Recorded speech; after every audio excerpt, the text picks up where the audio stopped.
Hello, I'm Francesca Maxime, live in New York City, and tonight we have a special presentation of Arise News Weekend, looking at what films, actors, and actresses will be taking home the coveted Golden Statue. It is Oscar Night 2015. Tonight is the 87th Annual Academy Awards. We'll have all the coverage from the red carpet, from the celebrities and their fashions, to the tight security in place that's meant to keep everybody safe. We'll be talking with our colleague Shannon Lanier. He's, of course, the host of Arise Entertainment 360. He is at the Academy Awards reporting tonight from the red carpet in Hollywood. We'll, of course, also be joined by Arise On Screen host and film critic Mike Sargent. A full and fun packed show for the next hour. We'll be talking about our picks for winners, and of course, we'll be looking at some of the dubs and the snubs from this year in film. It is Oscar Night 2015. Well, this is Mike Sargent. Thanks so much for joining us. Thank you for having me. Host of Arise On Screen here on our Arise News Weekend special coverage of the Oscars. What a fun night this is going to be. You know, if you are watching and you want to interact in the discussion a little bit, of course, we're both on Twitter. You can tweet me at Francesca Maxime, or you can also tweet at Arise TV. And or Mike? Mike On Screen. And Mike On Screen on Twitter as well. We'd love to hear some of your picks and thoughts on who might win big tonight. So, first of all, Mike, you know, you've been talking about the Oscar race for a while now, and some of the different actors and actresses and the big films. What are your picks? What are your choices? Well, where do you want me to start? Well, let's start with the big one, Best Picture. My guess for Best Picture is going to be Birdman. I think Boyhood is a strong contender, but I believe it's going to be Birdman because I believe that Richard Linklater will probably win for Best Director. Because I think what he did with that film is something new, and that's not easy to do with film. Over 100 years of film, to be able to do something that nobody's done before, that's something that I think Richard Linklater for Boyhood. That's correct. Okay, and so you know, there's the battle of the Bs, right? Yes, that we've had Birdman and Boyhood. We also know that some of the big grossing movies, like American Sniper, didn't really get recognition in this category, but they certainly did have a little bit more recognition for the likes of Bradley Cooper, perhaps, for his role. Well, it did get nominated for Best Picture, but I don't think it's going to win. You know, and you have to look at how Hollywood or how the Academy is set up to understand why we have it. We'll get into that, I'm sure. So. All right. Well, let's take a little look at some of our staff picks. They include, and these are, you know, some of the picks from Shannon Lanier as well. Best Actor category, Eddie Redmayne for The Theory of Everything. How do you feel about that? I agree with that. I think he did a transformative performance, and I think that even if the people who were snubbed, like David Oyelowo and Chadwick Boseman, I still wouldn't be mad if Eddie Redmayne won. Okay, because again, it's one of those roles that made him really take stock of not only his lines and his interactions with people, but that whole physical constitution exactly. Of changing. We also know that Best Actress, Julianne Moore for Still Alice. That's what Shannon's pick said that he was in. How do you feel about that one? I agree with that choice too. I think she did great work. I think probably, honestly, I think the Best Actress category is probably the weakest category this year. But I think that it's her time. You know, and I think she's been nominated multiple times before and never won. Right. And I think that the Academy has a history of doing that. There are a number of actors who didn't win for the best role they've done, but they won because they should have won before. Yeah, they're a little late to the table, but they still want to get it in there. What about Patricia Arquette with Best Supporting Actress for Boyhood? You know, she looks like she's going to maybe take that one. You know, I think she is, actually. I think because Patricia Arquette is someone who's been putting in good work for a long time, similar to Julianne Moore, and this was a role that really took commitment. You know, and I think that she is really the heart of that film. You know what I mean? And so she has her moments in that movie that really are what made her nominated. And we also know that a lot of people really enjoyed the drumming, if they didn't enjoy necessarily the fact that there were some harsh words said there in Whiplash. We know that J.K. Simmons is nominated for Best Supporting Actor, and might he possibly just take that one home? First of all, I think he will, and I think he deserves it, and I love that film. That was probably, next to Selma, that was my favorite film of the year. I thought it was a terrific debut from Damien Chazelle, and it's based on his short film that also was at Sundance, and I saw that film at Cannes, and it blew me away. Blew you away. All right, well, we are going to get to even more of these movies. We're also going to talk a little bit about the Oscars, you know, of course, being the main event, but we also have a lot of other events that take place around award season, including the Essence Luncheon. That, you know, for the last 8 years, Essence Magazine hosted a luncheon to pay homage to those who may get a little bit overlooked by the Academy. Hundreds of some of the most powerful black women in Hollywood and others gathered for what is now an annual luncheon. Oprah Winfrey herself opened the event. Actress Regina King was presented with the Fierce and Fearless Award and honored for her 30-year career in the business. And also the cast of Orange is the New Black and others received various awards as well. Meanwhile, John Legend and Common performed their Oscar-nominated song Glory for the movie Selma. There were several moving speeches as well, including from British actress Gugu Mbatha-Raw, who was honored with the Breakthrough of the Year award. I mean, I'm not a woman, but I celebrate black women because I come from a black woman. We're a force to be reckoned with, and we're contributors to the industry, so we should be honored. Honestly, I think that's kind of something that goes beyond just being women of color or people of color. I think the stories right now on TV are better and more full than film right now. I mean, it's certainly TV that makes us more accessible. That delineation between movies and film and TV is not there anymore. It's where the good work is. That's where you gravitate. I feel so supported and so privileged, and also I feel responsibility. I feel responsibility on my shoulders. You know, you'll hear that a lot from folks that have gotten awards and recognition, to say that they feel like they need to pay it forward. They need to basically say, there's a reason why I'm here today. I'm standing on the shoulders of those who came before me, and I'm trying to set the example going forward. But a lot of the times, you know, this year in particular, it has been sort of called the whitewashed Oscars. Talk to me a little bit about why that is. Well, you know, it's a lot of reasons, okay? I mean, you have to look at Hollywood is an industry that is top to bottom whitewashed. It's a primarily white-dominated industry. So it's not just a question of who gets nominated, but you have to look at how many films were made, what kind of roles. And as one of the actresses just said, you know, there's more roles for women, especially women of color, on TV now. So some of the greatest actresses we have of today, some of the greatest black actresses are on TV right now. Well, we also know that a lot of the folks that are on TV and in the movies in the United States aren't actually African American people of color. They are perhaps Brits or from, you know, from other countries. What do you think about the British invasion and that whole new crop of actors that we see getting accolades for their work? Well, you know, it's a double-edged sword. I'm glad to see, because I love David Oyelowo. I like Chiwetel Ejiofor. You know, there are a number of other actors and actresses that I like that are from Great Britain. But at the same time, there are a lot of great actors here who aren't getting work. But you also have to look at what roles are there out there, you know, and that's the problem. It's not the problem to me that these Brits are coming, it's just that there aren't enough roles. Right. And if someone comes from across the pond and then takes those roles, they're great actors. But, you know, it's going to take a huge change in the industry from the top to have certain films get greenlit. And all of that, of course, you know, depends on Academy membership, also on particular agents that may promote certain folks, the people who write, a variety of other factors. But going way back in time, down to the first Oscar ever afforded an African American, Hattie McDaniel in Gone with the Wind. What has changed since then, and what about winning for that role doesn't exist today? Unfortunately, it does exist today. You know, you have to look at who has won and what they've won for, and what categories they won in, and what they end up even getting nominated for. I'll just use the example of Morgan Freeman and Terrence Howard. They both have been nominated for Oscars for playing pimps. So it's, you know, they took, let's just say, a role that who likes to play a pimp, but that's the role you're offered. You play the heck out of it and you get nominated. But then you look at what Denzel has won for. He won for playing a slave, and he won for playing a bad cop.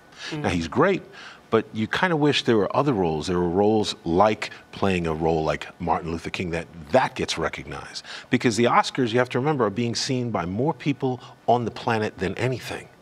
And so that means what's being represented. Does it mean our stories, the roles that we do, what we do, people of color, is less important? That's the message. That is sort of more the message, and also, of course, a lot of money tied to the Oscars with those eyeballs, because not only with the advertising, but then with marketing and branding and sponsorships going forward. We saw, for example, winner Lupita Nyong'o last year with all of her contracts and stuff coming in later, well-deserved, of course.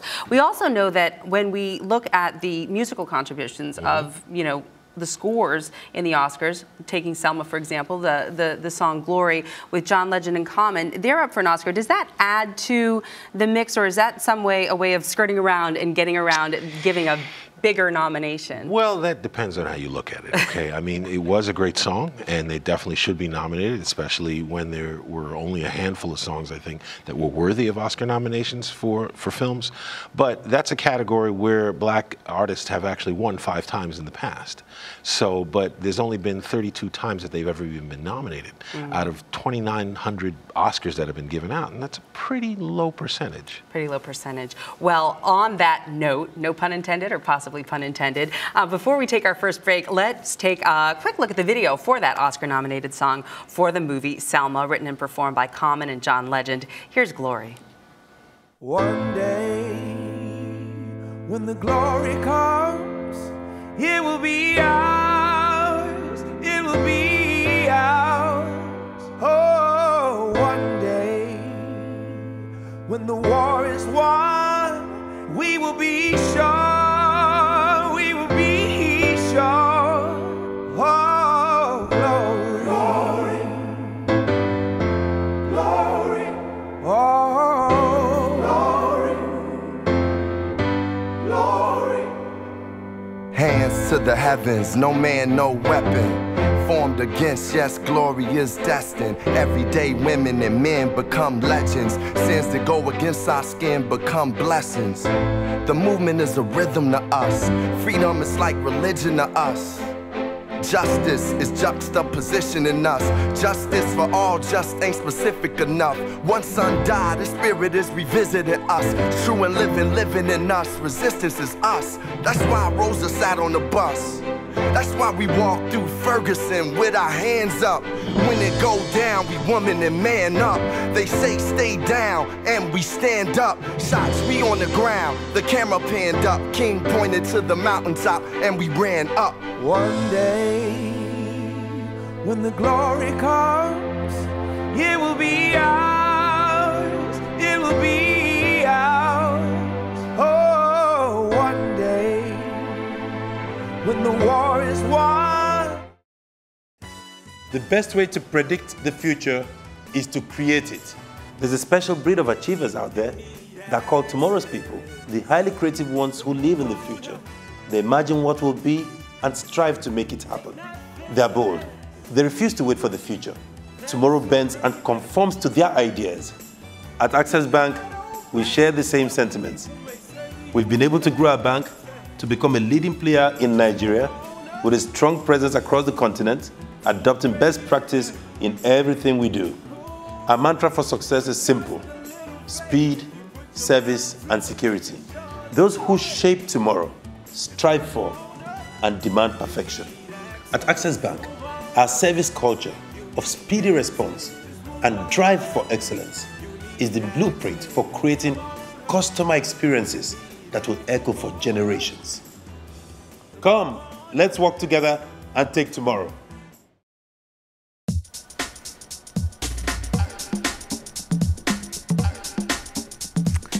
Welcome back to Arise News Weekend, special coverage of the 87th Annual Academy Awards, the Oscars. I'm Francesca Maxime. Well, Hollywood, of course, honoring the independent filmmakers last night, and the dark showbiz satire film Birdman, well, that was the big winner. The film took home Best Picture and Best Actor for Michael Keaton.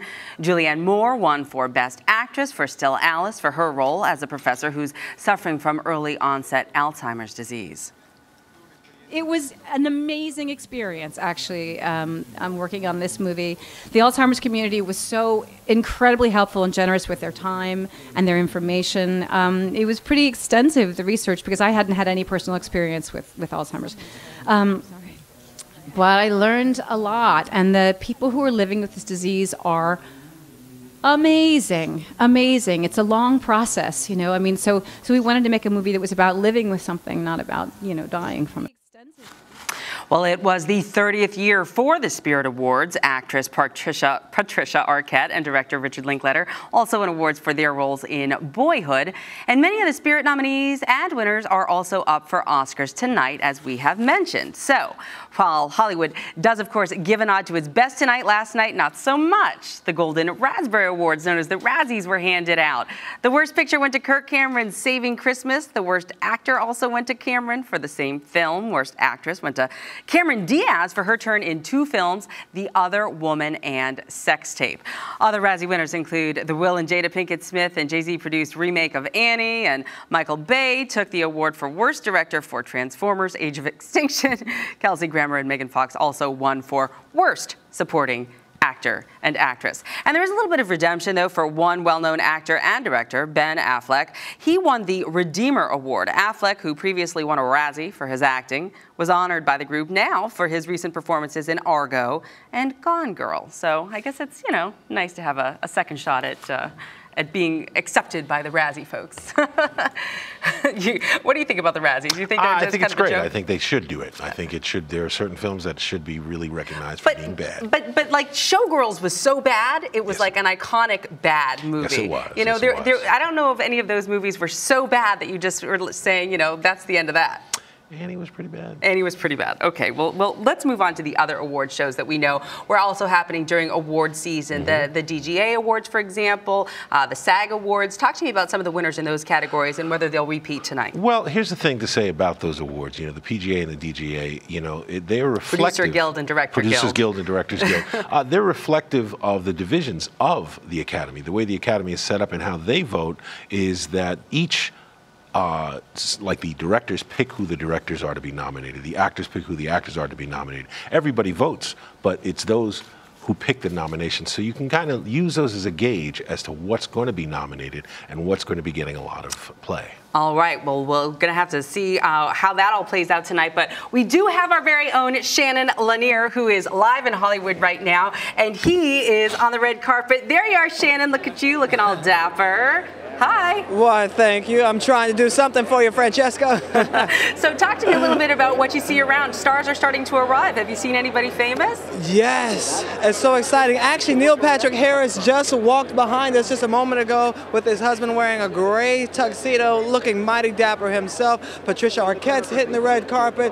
I saw a lot of the correspondents that we know and love. A lot of people. The star of Kingsman was just behind us. America Ferrera was just here. She was looking amazing. So a lot of stars are actually starting to show up right now as we speak, and it's exciting seeing them all come down the aisle. You'll know when a star is coming because the crowd will start screaming and they go, "Wah!" and they get all excited. As well they should. As well they should. And you know, there was some talk about whether or not the weather was going to be kind or unkind. Is Mother Nature cooperating? Right now, I'm looking at a beautiful sky. It's a little overcast, a little gray, but it's not raining, so that's all that matters to me. The rain has been a little off and on throughout the day. It's been cold all day, but now it's starting to warm up.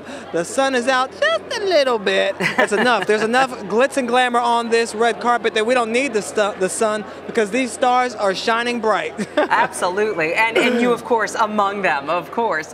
We also know that Oscar security is at an all-time high. I mean, there's more snipers around, undercover police, even women in ball gowns that are sort of circling around there on the red carpet as well to make sure that nothing goes wrong. Have you noticed anything in particular? I've noticed that there are a lot of police around. There are about 1,000 police officers here at this event, 600 patrolling the area. There are sharpshooters and snipers on some of the roofs above us. There are also cameras above us monitoring what's going on down here. And you mentioned undercovers. There are people with tuxedos on that are actually FBI agents. And also, if you look, the cameras can show us over here, you'll see that there are bleachers with a bunch of crowds, members, guests, fans over there in the bleachers right behind us. There are actually some undercover cops in those bleachers as well. And they've done extensive background checks on a lot of the people that are here today and have access to the red carpet. They made sure they were safe, even down to the makeup person and their stylist, to make sure that they are legit people and they're not a threat. But also an interesting thing about the Dolby Theater, it was built right after 9/11, so it was designed to make sure it can withstand chemical attacks as well as small bombs. So I feel a little safe right about now, and that's a good thing because there was a bomb threat on Thursday, and you know, everything's okay. The guy said he had explosive in his truck, but the LAPD found out later that he did not, so I'm okay with that. I'm okay with that. I'm all right with that, and I'm all right with you. Shannon, stay right where you are. Don't move a muscle, because we're going to come back to you in just a little bit, and we are going to talk about Oscar fashion on the red carpet when we come back. Right now, you are watching Arise News Weekend, special coverage of the 2015 Academy Awards.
Welcome back to our Rise News special coverage of the Oscars, and here with Mike Sargent, and of course, we're going to go right to our other co-host over there in LA, Shannon Lanier, because we know that Shannon, of course, is on the red carpet, and he is giving us some of the very best looks in terms of fashion previews. You said that some of the folks had already been arriving. Talk to me about what the ladies in particular are wearing. Oh, the designs here are basically looking at a lot of old school fashion, beauty, classic. I'm going to keep glancing down the red carpet because you see a lot of beautiful people coming down the red carpet. Look at this gown behind me. I mean, that's beautiful. You see a lot of metallics. You're seeing a lot of sparkly colors. And white is popular on the red carpet as well. I mean, white is always classic. It goes with anything. But actually, you have to have a gown in order to be on the red carpet. You're not allowing people to come down, the ladies at least, not in pants, not in the high skirts. So you have to dress the part if you want to hit this red carpet for sure. Well, Shannon, I'm still looking to see who's coming. I know, I understand. You're kind of doing double duty, and I'm all for that. Yes. We want you to be able to spot them, and if you spot them, grab them and rope them right on in, because we want to have you talk to them. Over here. We also know that a lot of the folks, sometimes they'll stash a few carrots or peanut butter crackers in their pocketbook because it's a long ceremony, but we know that Wolfgang Puck is baking an elaborate meal for them. So what's on the menu for the cuisine and the cocktails tonight? Oh my gosh, there's so many elaborate meals that he's preparing for them, like a baked potato with caviar in it. There is, I'm like, really? That's good. Chicken pot pie with truffles on top. There's a soup with 24 karat gold mixed in it. I don't know how he's pulling that off, but it sounds pretty amazing to me. One of the cool things I saw earlier when Wolfgang Puck was walking around is he had this Oscar-shaped salmon. It was beautiful. It was like smoked salmon shaped like a little Oscar statue. It was pretty impressive. But some of the other fun facts that'll be about the dinner, because the Governor's Ball is the biggest dinner, biggest after party that everybody goes to. Only 1,500 people will be allowed to go inside as guests at that event. But the staff is over 1,000 people that will be serving all those people. Can you believe that they will be using 15,000 glasses throughout the evening? And that's probably because they have about 1,500 bottles of champagne and about 2,400 bottles of wine. 2,400 bottles of wine, Francesca. Can you imagine? I can't imagine. A lot. And I can take a little bit of that. I don't mind. I don't mind sipping a little bit of bubbly as well. You know, there's also other Oscar parties out there, like the Vanity Fair party. Isn't that sort of where we get people to kind of let their hair out after they've won their awards? Yeah. It's an opportunity for people to celebrate with their peers, to be excited, to throw back a few drinks, to kind of toast each other. Vanity Fair is always the second stop. A lot of the big stars, they stop at the Governor's Ball first, and then they head to the Vanity Fair party. And then after that, I don't know, maybe they go to the In-N-Out Burger, or they just hang out with their friends and hit up more parties throughout the night. Basically, no one's going to sleep tonight. That's all you need to know. That's all I need to know. Well, Shannon, obviously things are definitely heating up there behind you. I mean, there's throngs of people all around, of course, publicists, like you said, makeup artists, and a bunch of other folks. But what everybody really comes for, if they don't go home with an Oscar statue, they at least get a swag bag, right? The gifting suite. What are the celebrities walking away with? Thousands of dollars worth of stuff, right? Yeah, the swag bags can range from $100,000 to $200,000, and they have different suites set up around the city here. And basically what it is people will go into a suite, a hotel room, or whatever it is, and they have all these different venues set up around the room, and people will just go by and they'll pick up beautiful candles, exotic trips for 5 days to somewhere around the world, which is amazing. They have some weird gifts as well that we won't mention because this is a family show, but they also have they have everything from, I saw one lady, she was giving away $1,000 off of veneers, like fake teeth you put in. Everything that you can imagine is at these gifting suites. You have a lot of high-end tech. Sometimes they're headphones, sometimes they're chargeable phones that charge your phone via solar power. That was pretty cool, I saw that. A little bit of everything at these things that they have. They even have drinks, a lot of sponsors. They want to bring different types of wines and champagnes, but they're high-end. I'm talking about the $100 bottles, the good stuff, okay? You won't have a headache after drinking this stuff that's at the gifting suite. So I was just going around the gifting suite grab it as much as I can, pretty much. Well, no, take it while the getting's good, for sure, and you can leave the boxed wine at home. You know, obviously somebody's walking in there because I can hear all of the woohoo behind you, but talk to me about your Oscar. You know, the people that are screaming, by the way, the people that are screaming are fans who won a lottery. They signed up online, they won a lottery to be sitting in those seats. So it's about 770 people that are over there in those seats. So it's pretty impressive to be over there in those seats. Sounds good to me. I wouldn't mind it. Well, you got a pretty good spot too. I would call that a front row seat myself. Shannon, what do you think your actual predictions are? You saw a lot of these movies. Who do you think is going to take home the statues tonight? I think the best picture is definitely going to go, well, I would like it to go to Whiplash, that's just me, but I think it's actually going to go to Birdman, or we may get surprised and the Grand Budapest Hotel may take home the gold.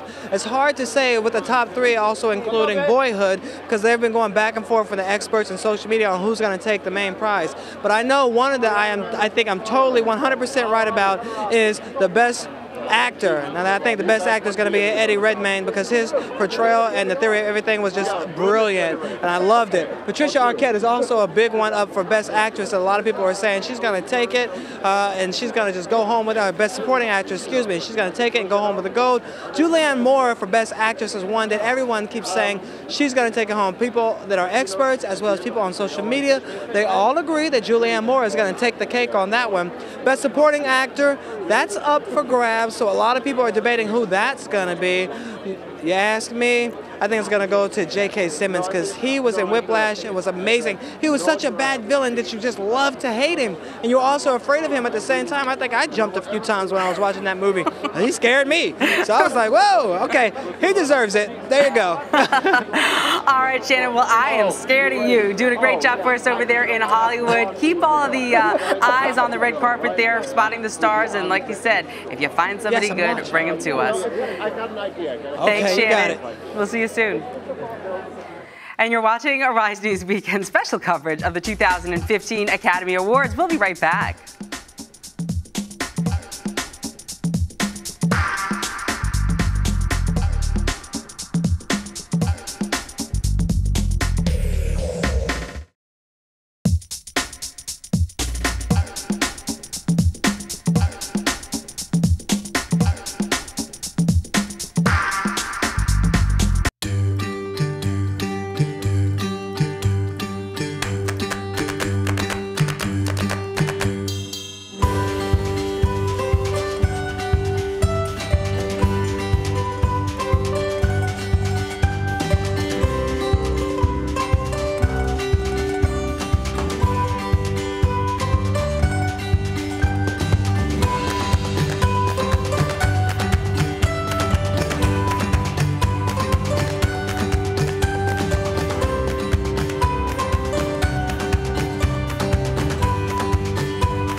Welcome back to Arise News Weekend special coverage of Oscars 2015, and we're joined by Mike Sargent here, and we're going to talk a little bit more about the Oscar handicapping, if you will. You know, sometimes it's been said that in order to win, you kind of have to play uglies. You know, there are folks like Halle Berry in Monsters Ball, or Charlize Theron in Monster, other folks like perhaps Tom Hanks in Philadelphia even, where they've really had to change their look. Is that a secure way to get an Oscar nod? Well, I think it's, you know, not necessarily playing ugly, but doing something transformative. You know, if you look at the Oscars, Oscars do enjoy that. I think this is part of why Eddie Redmayne was, you know, such a lock, I think, or will be such a lock, because when an actor who you are used to seeing in a certain way does something like, you said, Charlize Theron or Halle Berry, you're used to seeing them glamorous, when they play against the type that you see, then you really feel that they're doing something, you know? And so I think even Bradley Cooper, who I don't think necessarily gave an Oscar-winning performance, but he gained 40 pounds. He did a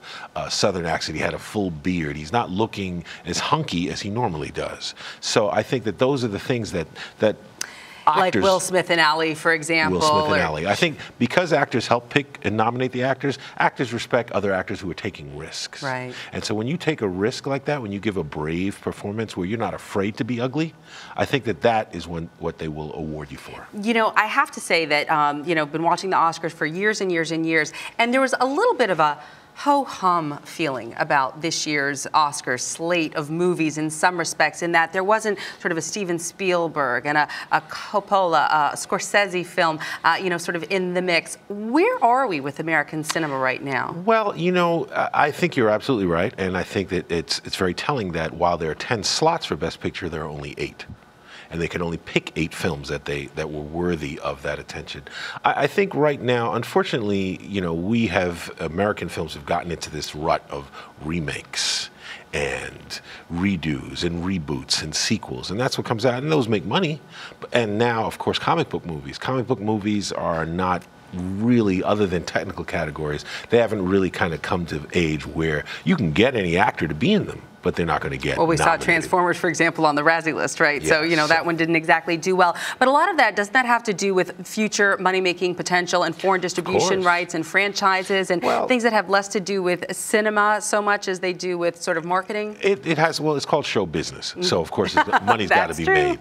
But, you know, it also brings up another point that you were touching upon earlier, and I have to speak on, is that, you know, one of the reasons that you don't see so many black films or black performers in films or black leads in films is because there's a myth in Hollywood that black films, quote unquote, don't travel. So it's a myth that's become the truth. They don't, if you are a black filmmaker, your film lives and dies here in America, and that's it. So we also know that, you know, regardless of what people think about that, you know, it may in fact have become a phenomenon and may be true. One of the things that I also noticed was there weren't any, besides Meryl Streep, actors or actresses, you know, actresses, I really should say, that sort of said, you know, gee. Again, I agree with you. I know where you're going. Okay, you know where I'm going with this. I'd probably say this year, the Best Actress category is probably the weakest it's been in many years. There are no real standout roles where, like, wow, that was just a blow-away performance. You know, there were a couple of showy roles, like in Gone Girl and Rosamund Pike. It was a showy role, but not the same level. But that's why towards the end of the year, that's when Hollywood will release all its Oscar bait, all its dramas, and you look at more than half of the films that are nominated are based on true stories. Right, absolutely. And you know, looking at somebody like Bradley Cooper, who played the American Sniper. A true story. It is, indeed. And these biopics, like Eddie Redmayne in The Theory of Everything, with Hawking's The Scientist, we know that they can make or break someone's career if they can portray someone accurately and well. You know, do you think that that's going to continue? Is that a trend, or are we going to? I don't think it's a trend. I think it's going to continue. I think it's got a history. You look at Robert De Niro when he did Jake LaMotta. He gained a lot of weight. He got real ugly, and you know, and it's based on a true story. You look at even the film that. Even the stuff that Denzel has been nominated for and not won were often based on real-life characters. All right, Mike Sargent, we're going to leave it there for now. Okay. Don't go anywhere. I won't. And you're watching Arise News Weekend, a special coverage of the 2015 Academy Awards. When we come back, we're going to talk about documentaries, that category, and who just might take home the Golden Statue for that. We'll be right back.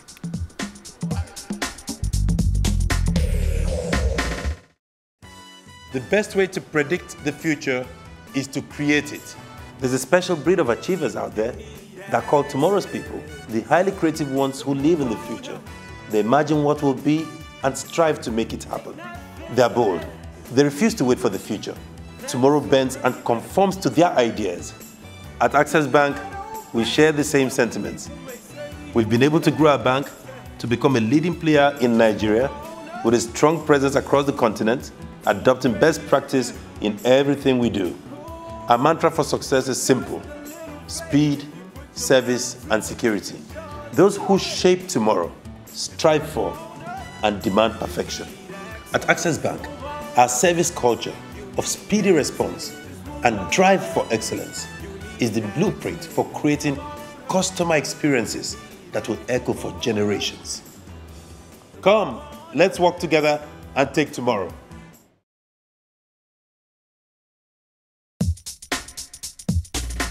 I know, definitely.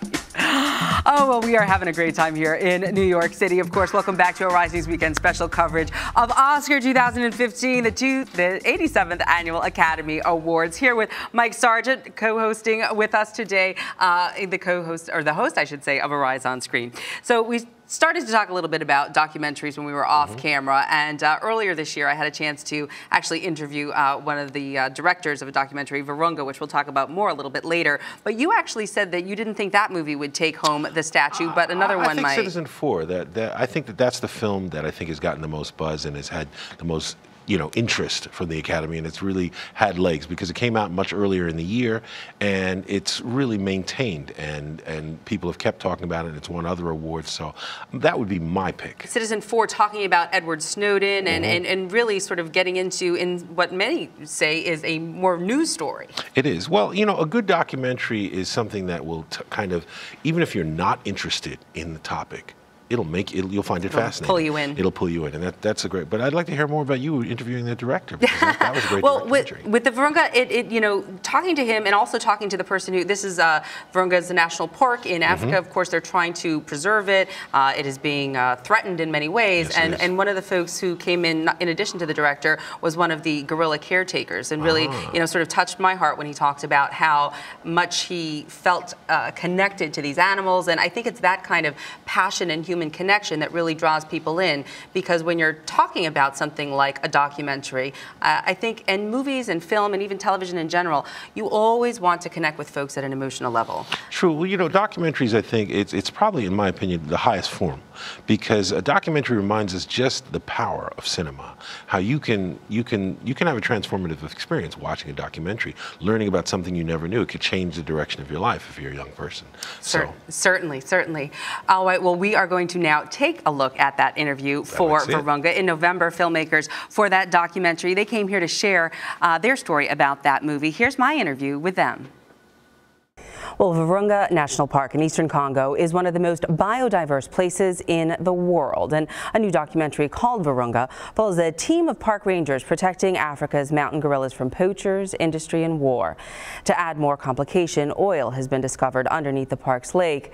The film will be out on Netflix on November 7th, and joining us now is director Orlando von Einsiedel and Andre Bauma, who is a gorilla caretaker in the world's only location that houses orphan mountain gorillas in captivity.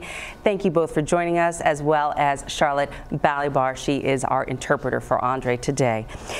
First of all, Orlando, this is your first feature film, but you've done other kinds of films before, other documentaries, including ones about skateboarding school in Kabul and the trafficking and arrest of pirates in West Africa. What made you tell this story, want to tell this story? So I work a lot in Africa. It's part of the world I deeply care about. I really enjoy working there, and for a while I've been wanting to try and tell a positive story from Eastern Congo. It's a part of the world where you often hear very negative stories from, and those are important stories about sexual violence and conflict, but I wanted to try and tell something positive. And one day I came across this story of this place, Virunga National Park, where there's like volcanoes and lava and the last of the world's mountain gorillas, and the park was also pushing forward these really amazing development projects to try and kickstart development and lasting peace in the region. So I went out to try and tell that story.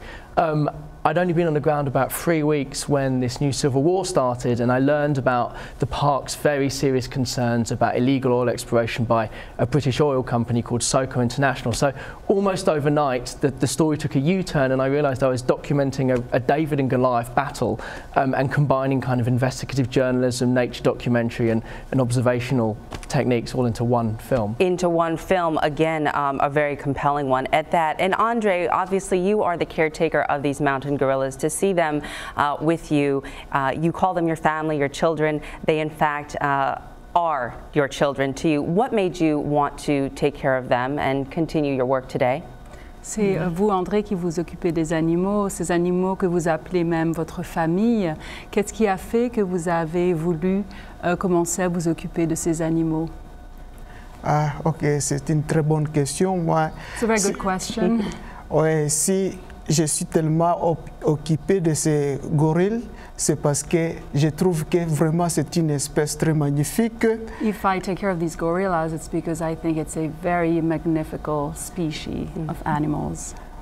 Mais ces gorilles, ce sont des animaux qui sont naturellement moins nombreux dans le parc national de Virunga. But these animals are naturally, there are less of them, a smaller number of them in the National Park of Virunga. Mais ils sont très menacés par les braconniers, par les gens qui veulent détruire leurs habitants. They are threatened by poachers, by people that want to destroy their habitat. Et nous avons beaucoup de touristes qui sont attirés par ces gorilles. We have many tourists that are attracted by these gorillas. They want to come and see them. Et c'est grâce à ces gorilles que le parc national de Virunga avait été créé. It's because of these gorillas that the National Park of Virunga was created. Si vous voyez le parc national de Virunga, c'est un parc qui attire le monde scientifique, qui attire les touristes. Et if you see this park, it really attracts scientific people and tourists. Oui, et donc c'est très important de protéger ces gorilles parce qu'ils contribuent au développement de notre région par le tourisme et ça nous permet à nous unir avec le monde entier par son attraction des touristes et même des chercheurs. Donc ça nous unit, ça nous met ensemble. It brings us together to be able to protect these animals, to bring those scientific people together along with the caretakers. Let's take a clip. Take a look at a clip from the film.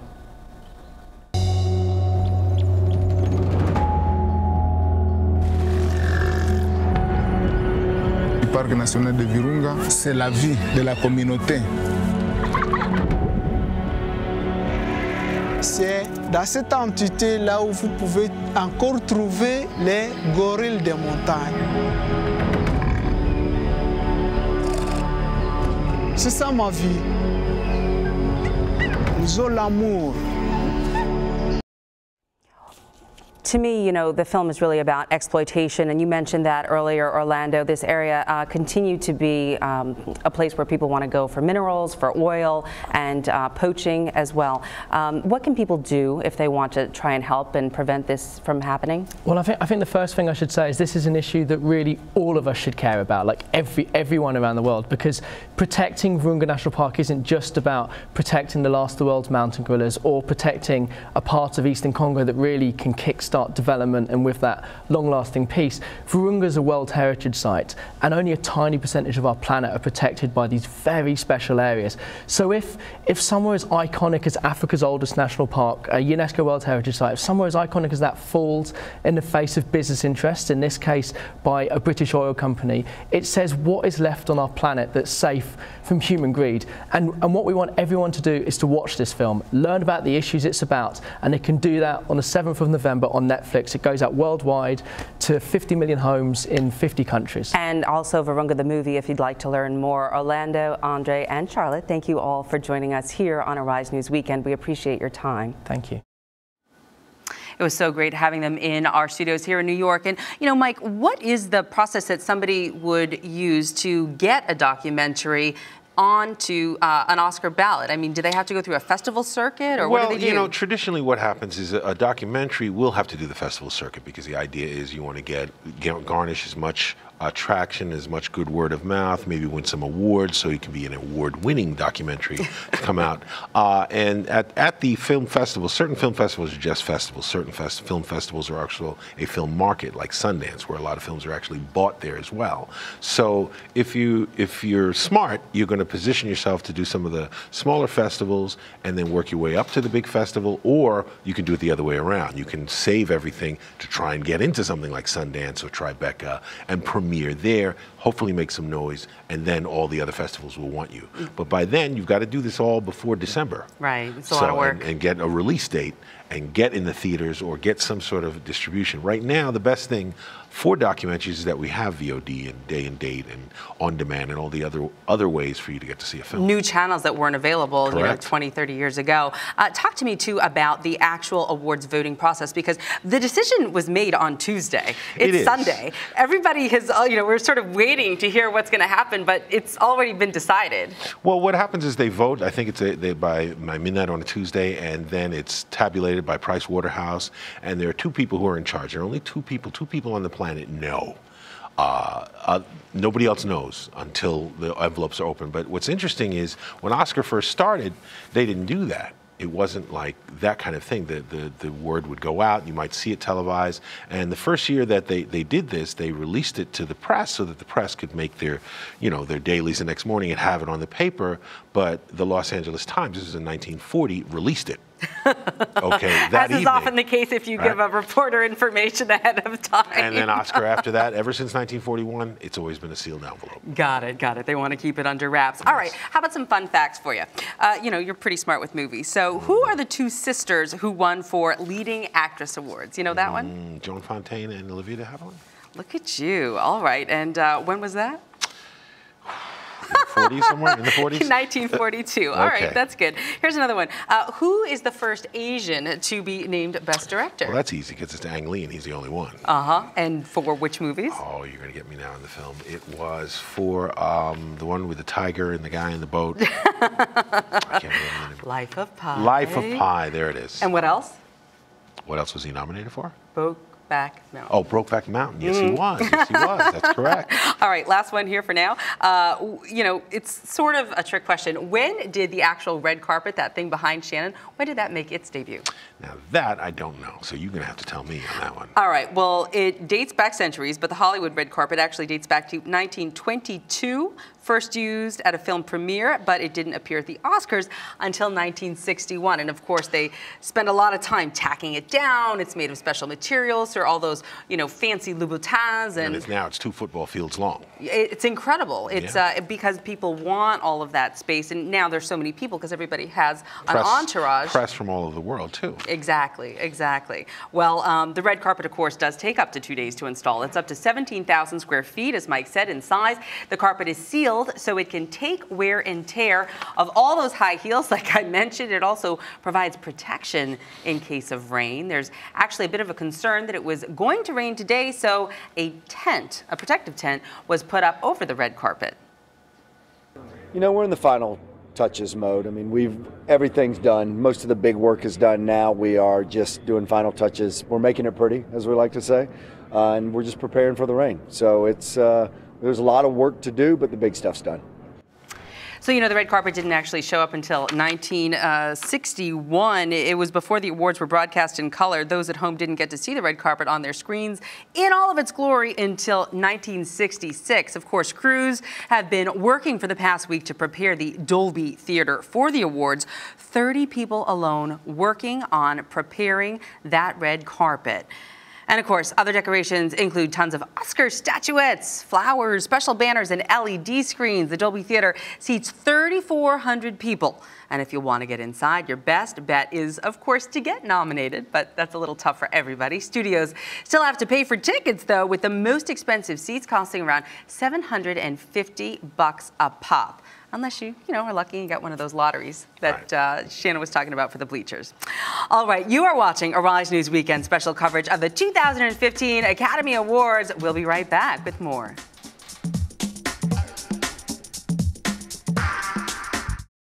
If I was building my own network, it would be for the people, by the people. It would be very diverse. It would be with every culture you can think of. If I was to start my own news network, it would reflect positive and negative within the continents and the countries around the world. I think that I would be more looking towards young people. If I were to build my own news network, it would look like New York City.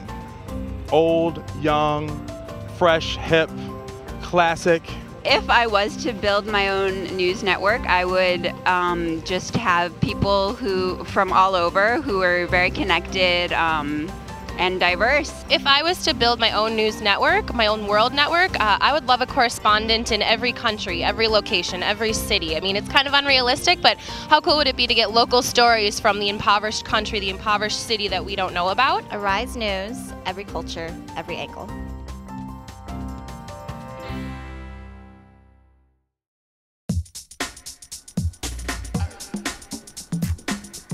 All right, welcome back to Arise News Weekend special coverage of the Oscars 2015, the 87th Academy Awards. Well, the weekend right after the nominations were out, I had a chance to sit down with film critic Bobby Rivers. He's a regular on Mike's show, and I got Bobby's take on this year's slate of nominees. Take a look. Despite the fact that the movie Selma was nominated for Best Picture without nods for Best Director or Actor or Actress, it's been said that this year's Oscars snubbed African-American filmmakers. Film reviewer and veteran celebrity talk show host Bobby Rivers, a frequent contributor to our movie show Rise on Screen, joins us now with more. Welcome, Bobby. How you doing? How you doing? All right, so the Oscars being so whitewashed, what's up with that? What's up? This year, the nominees, that whole list, look, whiter than Christmas with Rush Limbaugh. Not for real. And I think it's not just, we wouldn't be having this conversation if there had been some Latino and Asian actors in there, but it was just so glaring that there were no minorities in there. Yeah, it was.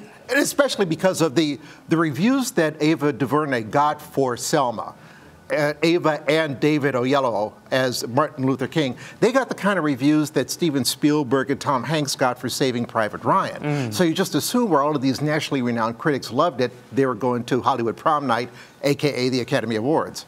But isn't part of the problem here potentially that it's been said that there were not as many screeners sent out of Selma, and of course the Academy as such votes on this, right? This isn't a popular vote. You know, I have a problem with that because Lord knows, I've been reviewing movies since the Stone Age, and like back in the 80s and the early 90s, they didn't have screeners. You went to the movie, or you saw the movie. I'm gonna drop a name. Okay. Yeah.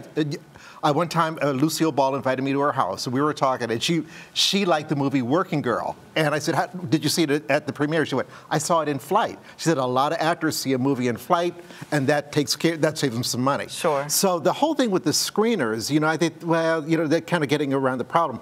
The Academy needs to be more proactive. Actually embrace minorities into the fold. I was going to say, but doing that means that you have to have more minorities in the actual Academy, and we know that the president is an African-American woman, but that's about it. That's about it. I think 43 members on the Board of Governors, 6 women, 1 black person. She's the president. And the Academy just has to really do more recruiting. I think what they tend to do is sit down and wait for you to get the Oscar nomination so you can be invited in. The problem, I think, would be rectified if there were 50% female members of the Academy, because I think there have been Prince of Tides, Winter's Bone, The Kids Are All Right, Selma. 4 movies that were nominated for Best Picture. The women who directed them, not nominated for Best Director. So it's not unique to this situation necessarily. There's also the argument that, listen, we can't sell and market and distribute a black-themed film, an American black-themed film, internationally in the same way. So what do you say to that argument? It's not going to make money. That really has to be fixed. That's an excuse. You know what? Look. Sylvester Stallone and Arnold Schwarzenegger are still action heroes. They're beating up bad guys with their walkers. Now, the movies are sent overseas. Their movies can get overseas, but we can't get anything with Viola Davis. Generation. Yeah, Viagra generation. Yeah, they're putting them in Pez dispensers. They're sold. But they're putting, we can't get stuff shipped overseas like, what was the movie with the fellow who was unfortunately shot in Oakland on the train. Oh, Octavia Spencer was in it. Fruitvale Station. I was going to come to it. Fruitvale Station, a wonderful film. They loved it at the Cannes Film Festival. Should have been nominated for Oscars last year. A movie like that should, the foreign market gets our hip hop and rap music. Why isn't the foreign market getting our movies? All right, just really quickly, you mentioned also that you need representation sometimes. Right. Agents? Agents. Look, I have been, for most of I have over 10 years of network credits to my resume. I haven't had an agent in years. I've done network, I've done some acting, I was in The Sopranos a couple of times. I will go into a New York City agent's office and will say, I don't know what to do with you, but Honey Boo Boo had a show. So what's up with that? We need more minority agents, broadcast agents, theatrical agents, yes, and that will help people of color get green lights for their projects or be considered for helping good parts. Push it along. Bobby Rivers, gonna have to leave it there. All right. Come back anytime and hang with us over here. Thank you for the invite. Okay. Gotta love me some Bobby Rivers. He was hilarious. Mike, when we're looking at, this is, you can tell me, Gonzalo Inarritu? Alejandro Inarritu. And he's the director of? Birdman, and writer-director. And that movie, of course, is one that very well may take Best Picture. But in general, when you're looking at the movies, and we look at American movie making, he's not an American director. No, he's not. But he's directing American movies. What would you say the state of American movies is in comparison to foreign films? It's interesting because some of the strongest directors that have come along have been non-American directors. You even look at Steve McQueen last year. He's not an American director. He may be telling a very uniquely and specific American story, but he hasn't. So some of the best directors that have come along have been directors from another country. Right. And that is one of the great things about film, that anybody can find their voice there. That's what makes it such a shame that people of color here in this country are so underrepresented. Steve Carell there, sort of taking a dramatic turn as opposed to his comedic roles. What do you think about that? What are his chances? I think acknowledging him and nominating him, I think, is what they wanted to do. I don't think that he's going to win. I think he's got, in terms of transforming himself, he definitely didn't come across as Steve Carell in the movie he made, but I think there's no comparison to Eddie Redmayne's performance. Right. Definitely no longer, however, the 40-year-old virgin. Just wanting to recap a little bit. Best Picture, you want to go down the list or me? You go down the list and I'll tell you my thoughts. All right. American Sniper. American Sniper, well, this is Clint Eastwood's latest film. I think one of the reasons I think American Sniper is getting so much traction, I think not only is Bradley Cooper Hollywood's golden boy, but it's Clint Eastwood. And you got to look at how the Academy is made up. It's over 90% white and 77% white males over 60. Birdman, Alejandro Inarritu, it's very innovative. The whole film looks like it was shot in one take. That took quite a bit. That's a technical feat as well as just envisioning something amazing. Boyhood, again, I think Richard Linklater has toyed with this with his, the films he did with Ethan Hawke and Julie Delpy, where he comes back every 10 years and meets these characters from before sunset, before sunrise. Here, he's actually come back over 12 years. Innovative. All right, Grand Budapest Hotel, Imitation Game, Theory of Everything, Whiplash, and of course, Selma. We are going to have to leave it there. Of course, you're looking at pictures of the red carpet right there, Rosamund Pike. All the stars are showing up, and of course, our own Shannon Lanier is there. She looks lovely in red, and we know that we are so grateful that you joined us today. We know that the official awards pre-show and ceremony is now set to begin, so we are going to have to sign off. Mike, thank you so much for joining us for this special edition of Arise News Weekend, special coverage of the Oscars 2015. And for Mike, myself, and the whole Arise New Weekend team, have a good evening and enjoy that Oscars show.